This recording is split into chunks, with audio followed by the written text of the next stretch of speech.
Assalamualaikum viewers, hope you are all doing well. So today the topic of our discussion is importance of being earnest as comedy of manner. As you know, we have discussed themes, summaries as well as character of importance of being earnest in our previous lecture. तो मुझे ऐसा महसूस हुआ, वैसे मैंने सोचा था कि मैं आपको स्टोरीज एज वेल एज उनके करेक्टर्स और थीम क्लियर करवा कर आगे चलती जाऊंगी, but this is very important question regards to our papers, our exams. तो मैंने सोचा कि ये नोट्स आपके साथ शेयर किए जाएँ, ये क्वेश्चन आपसे डिस्कस किया जाए. तो ये क्वेश्चन है एज कॉमेडी ऑफ मैनर. जैसे हमने पीछे पढ़ते हुए कॉमेडी ऑफ मैनर के बारे में कंसाइज सा क्लियर किया था कि कॉमेडी ऑफ मैनर क्या होती है. इस पे एक पूरा क्वेश्चन है जो कि बहुत इंपॉर्टेंट है. कॉमेडी ऑफ मैनर्स क्या होता है?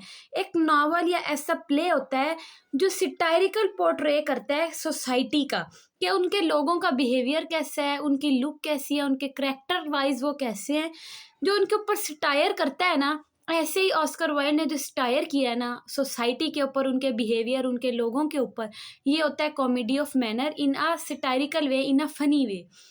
उसने तंज किया है. तो हम स्टार्ट करते हैं इसके इंट्रोडक्शन से. इसके अंदर हम सारा डिस्कस करेंगे कि ये प्ले कॉमेडी ऑफ मैनर कैसे है. Importance of being earnest is one of the finest example of comedy of manner.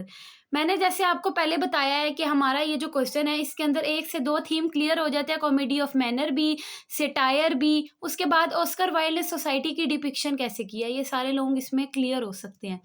उसने सिटायर किया है सोशल कन्वेंशंस, हाइपोक्रीसी यानी मुनाफकत के ऊपर, एंड मोरल प्रिटेंशंस, लोगों के इखलाकियात के ऊपर, ऑफ विक्टोरियन अपर क्लास के जो ऊपर सोसाइटी के लोग थे ना, उनके ऊपर उसने तंज किया अपने डायलॉग्स के थ्रू, अपनी आयरनी के थ्रू, अपने होमर के थ्रू. अच्छा, उसने आर्टिफिशियलिटी ऑफ सोशल बिहेवियर को डिस्क्राइब किया है और उसने मोक किया है, मजाक बनाया है ऑब्सेशन का यानी लगाव का, कि उस लोगों का, उस सोसाइटी के लोगों का कितना लगाव था पेरेंट्स के साथ, यानी मोरालिटी से कोई लेना देना नहीं था, और पेरेंट्स के साथ मैरिज के उनके क्या स्टैंडर्ड्स थे. यानी उसने सारा अपने इस क्वेश्चन के अंदर, अपनी स्टोरी के अंदर क्लियर किया है कि जो ईरा था ना उसका चल रहा था 19th सेंचुरी, उसके लोगों का क्या हाल था. फिर आगे हम फर्दर डिस्कस करते हैं कॉमेडी ऑफ मैनर क्या होता है. कॉमेडी ऑफ मैनर वैसे मैंने आपको थोड़ा सा कंसाइज इंट्रोडक्शन दिया है, लेकिन आपके लिए ये नोट्स भी हैं. A comedy of manner is a form of drama that originated in restoration period. ये बेसिकली जो इसका ओरिजिन है ना वो रिस्टोरेशन पीरियड है, ठीक है. लेकिन ये ज़्यादातर जो राइटर्स हैं ना, रिचर्ड हो गए, स्टर्डन एज वेल एज विलियम कंग्रीग, इन्होंने इसको यूज़ किया है. इसके अंदर क्या होता था कि fashion, affection of particular social class, यानी कि एरिस्टोक्रेट जो पीपल थे उनकी क्या सोसाइटल नॉर्म्स थे, उनकी क्या कन्वेंशंस थी, उसको डिस्कस करना, ठीक है. इसके अंदर क्या होता है, क्लेवर डायलॉग्स होते हैं यानी तंजिया, ठीक है. सिंपल लैंग्वेज नहीं होती. सिटायर होता है इसके अंदर, जैसे मैंने आपको पहले बताया है, ठीक है.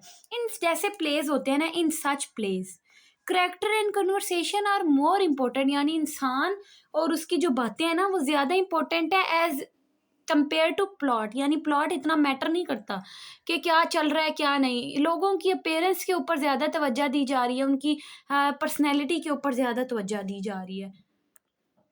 अब हमने ये डिस्कस करना है कि ये कॉमेडी ऑफ मैनर किस तरह है, हमने अपनी स्टोरी को लेते हुए चलना है. और जैसे मैंने आपको प्रीवियस बताया था, आपको मेरे सामने नोट से नज़र आ रहा होगा कि मैंने कोटेशंस को कितनी ब्यूटीफुली कोट किया है. तो मैं आपको हर वीडियो में ये सजेस्ट करती हूँ, मैं आपको ये एडवाइस करती हूँ कि अगर आप अपने पेपर को फुल ऑफ इम्पैक्ट बनाना चाहते हैं तो आपके लिए कोटेशंस बड़ा मैटर करती हैं. तो अब हम चलते हैं अपने इस पॉइंट्स की तरफ कि सेटायर और विक्टोरियन सोसाइटी एंड हाइपोक्रीसी. उसने कैसे स्टोरी को यूज़ करते हुए सेटायर किया है.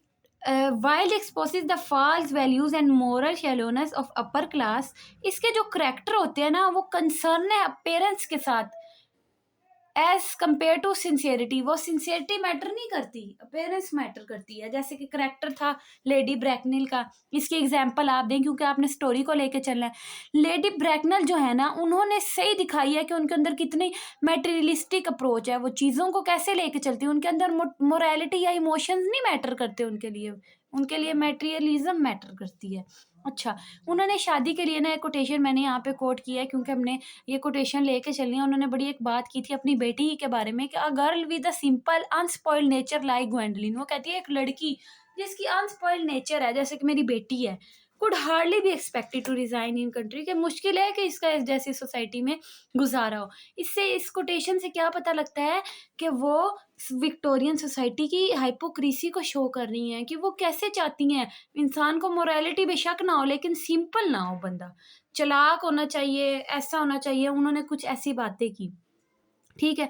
दूसरी एग्जांपल हम इसमें ये दे सकते हैं, हम रेफरेंस दे सकते हैं कि जब उन्हें पता लगता है ना जैक की रियल आइडेंटिटी के बारे में, वो कहती है हैंडबैग, कि ये एक हैंडबैग में मिला था। तो उसको ये चीज़ ना, एक मैंने जैसे पीछे डिस्कस किया कि उनके जो वर्डिंग्स हैं, उनकी कन्वर्सेशन है ना, वो ज़्यादा मैटर कर रही है। विटी स्टाइल क्यों है ऑस्कर वाइल्ड का, उसका जो देखने का तरीका, ये पूछने का तरीका है ना, वो कहती है हैंडबैग, ये एक हैंडबैग में मिला था। तो ये चीज़ उसकी मटेरियलिस्टिक अप्रोच को कर रही है, कि वो कहती है कि बंदा मैटर नहीं करता, उसका बैकग्राउंड, उसकी क्लास, ये चीज़ मैटर करती है। तो ये क्या है, ये कॉमेडी ऑफ मैनर ही है, ये एक सेटायर ही है, ठीक है।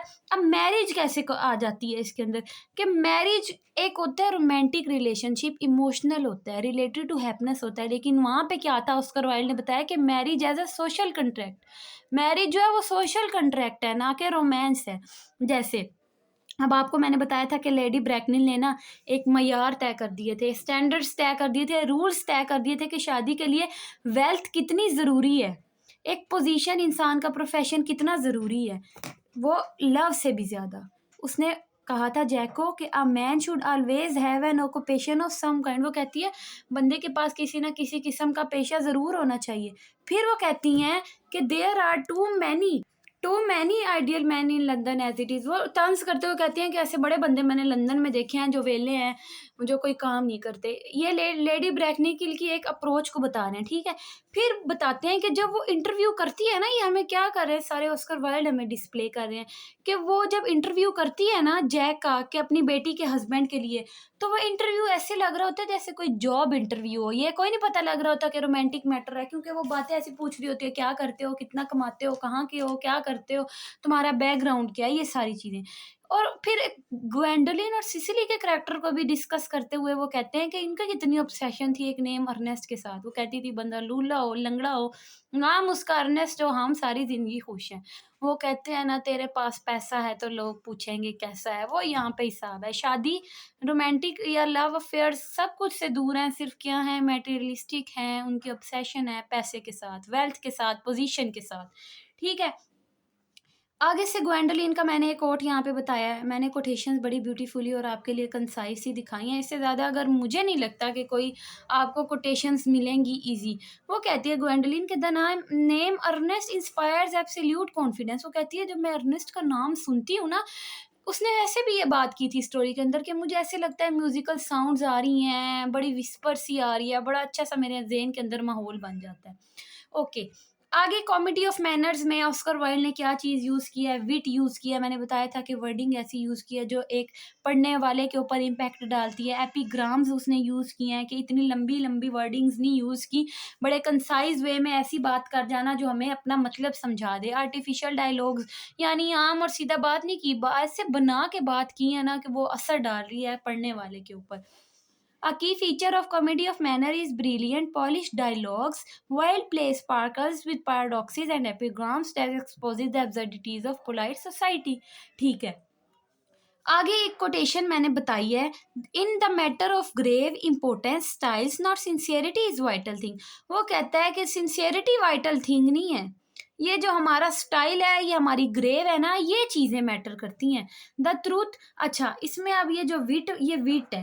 विट क्या चीज़ होती है, कि ऐसे वर्ड यूज़ करना शानदार टाइप वाले, बम्बेस्टिक। तो ये जो है ना, ये ऑस्कर वाइल्ड ने कहा था, the truth is rarely pure and never simple. वो कहता है कि सच इतना सादा नहीं होता, ये बड़ा प्योर होता है। यानी कि ना जो करेक्टर्स हैं ना इसके अंदर, वो कंट्राडिक्टरी स्टेटमेंट्स दे रहे हैं, यानी उनकी नेचर आर्टिफिशियल सीन्स हो रही है, कहते कुछ और हैं, करते कुछ और हैं, इवन के करेक्टर हैं कुछ और, बताया हुआ कुछ और है, ठीक है। उसके बाद ये बताता है कि छोटी बातों को बड़ा, बड़ी बातों को छोटा। ये उन लोगों की सोसाइटी का, उस दौर की सोसाइटी के लोगों का ये काम था, कि जो ट्राइबल मैटर्स है ना, जैसे अब वो ककम्बर सैंडविचेस वाला था, ठीक है। अब क्या था कि उसने खा लिए, किसने खाए थे, एल्गरने ने बनाए, अपनी खाला के लिए थे और उसकी बेटी के लिए, लेकिन उनके आने से पहले ही खा लिए। ये कितना छोटा सा मैटर था, लेकिन इसको कॉमिक एग्जैगरेशन कर दी, सटायर कर दी, और बड़ी से बड़ी बात को छोटा कर देना, ठीक है? वो कहता है एल्गरनैन, इसमें एक कोटेशन मैंने ये बताई है क्योंकि ट्राइबल मैटर से लेके मैंने एल्गरनैन की एक कोटेशन बताई है। वो अपनी खाला को कहता है कि it is observe to have a hard and fast rule about what should be eaten and what should be not. वो कहता है कि मुझे ये समझ नहीं आती कि लोगों ने ये क्यों बनाया हुआ है कि किसी को क्या खाना चाहिए, किसी को क्या ना खाना चाहिए, ये इंसान के अपने बस में होता है। फिर हम नेक्स्ट पढ़ते हैं कि कॉमेडी ऑफ मैनर्स में थीम ऑफ डबल लाइफ और हाइपोक्रेसी कैसे है। हाइपोक्रेसी तो हमें बार बार पता लग रहा है, डबल लाइव्स कैसे हैं तो हम सिंपल सा बता देंगे। जैसे मैं आपको, मेरे ख्याल से तो प्रीवियस 2-3 लेक्चर में मैं ये बातें लाजमी बार बार कर चुकी हूँ। देखिए ना, ये सारी बातें बार बार डिस्कस करने से एक स्टोरी भी एक ही होती है, थीम एक होता है, सब चल एक ही रहा होता है। बस उसको कोट करने का, उसको पेन डाउन करने का तरीका मुख्तलिफ होता है। ये आप पे डिपेंड करता है आप उसको कितनी ब्यूटीफुली राइट कर सकते हैं। अब डबल लाइव्स अगर आए तो आप झट से लिख सकते हैं कि जैक कैसे अर्नेस्ट बना हुआ था टाउन में और कंट्री में वो कैसे था। ठीक है, अल्गरनैन कैसे बनबरी बना हुआ था। अल्गरनैन ने भी अपना एक भेस रखा हुआ था, यानी कि वो जब जाता था ना किसी जगह पे तो उससे कोई बात नागवार गुजरती थी ना,